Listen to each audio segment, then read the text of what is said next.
My name is Neil Ostrand. This is my wife Julie. We have a family operation, raising cattle. The operation involves my sister Kathy and my mom Carolyn. Operation is with our son Corey and his family, and a nephew Chris Hogue. Chris does a lot of our field work and mechanic work. And so, anyway, it's the history of our operation is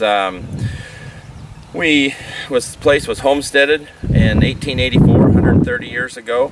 I'm the fourth generation to live here on this place, and with my son Corey and grandson, who makes the fifth and sixth generation. So, anyway, my grandfather and his, or my uncle, his brother, were raised cattle here when I remember as a young boy, and backgrounded cattle. And my dad was in the dairy business and raising hogs, as well as farming ground and raising feed. We started out when we got married in 1975 or 79, and only seems like 75. Anyway, we got married in 1979, and we were raising hogs. We were actually raising purebred hogs, and that's kind of what sustained us through the tough times of the 80s. Was our hogs. The hogs were very good to us through the 80s.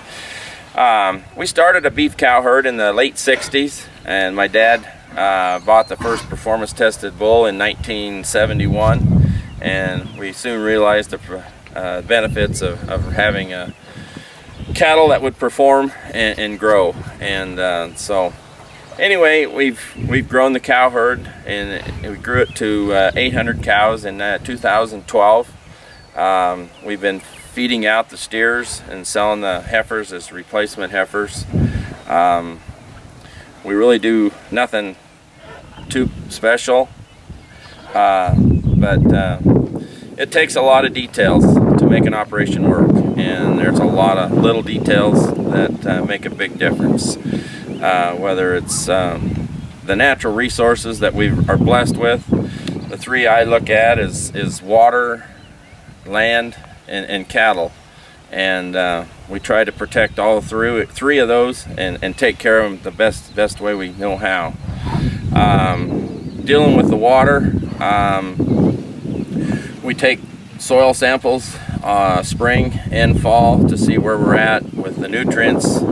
We take tissue samples of the crop as it's growing to put on just the amount of nitrogen that it needs, and then we take samples of stalks in the fall, just after black layer, to see if the crop used it all, if it had enough nitrogen. And so we try to manage that so we don't get too many nitrates going down through our water system. As far as the land,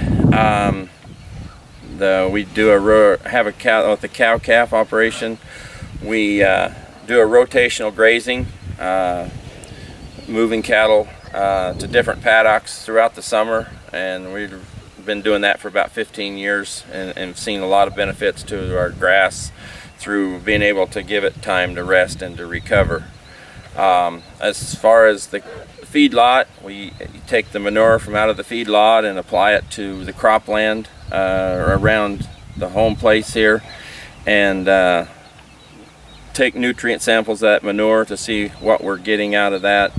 Also, after we take the crops off here in the fall, which we mainly cut for ensilage, we will plant cover crops, and that has been a huge benefit the last few years that we've done that, keeping that soil covered through the winter with cover crops after we take off our corn crop. As far as the cattle, I guess the biggest thing that on the cattle that I feel is important is the health, keeping those cattle healthy. They're going to perform and do more for us if we can do everything to keep them healthy. And I guess some of the things that we focus on is the genetics that are going into the cattle that will give us some good quality grade and performance here in the feedlot. Paying close attention to the nutrition, the rations that we're using on these cattle, very important also, I feel, to handle these cattle in a low stress environment.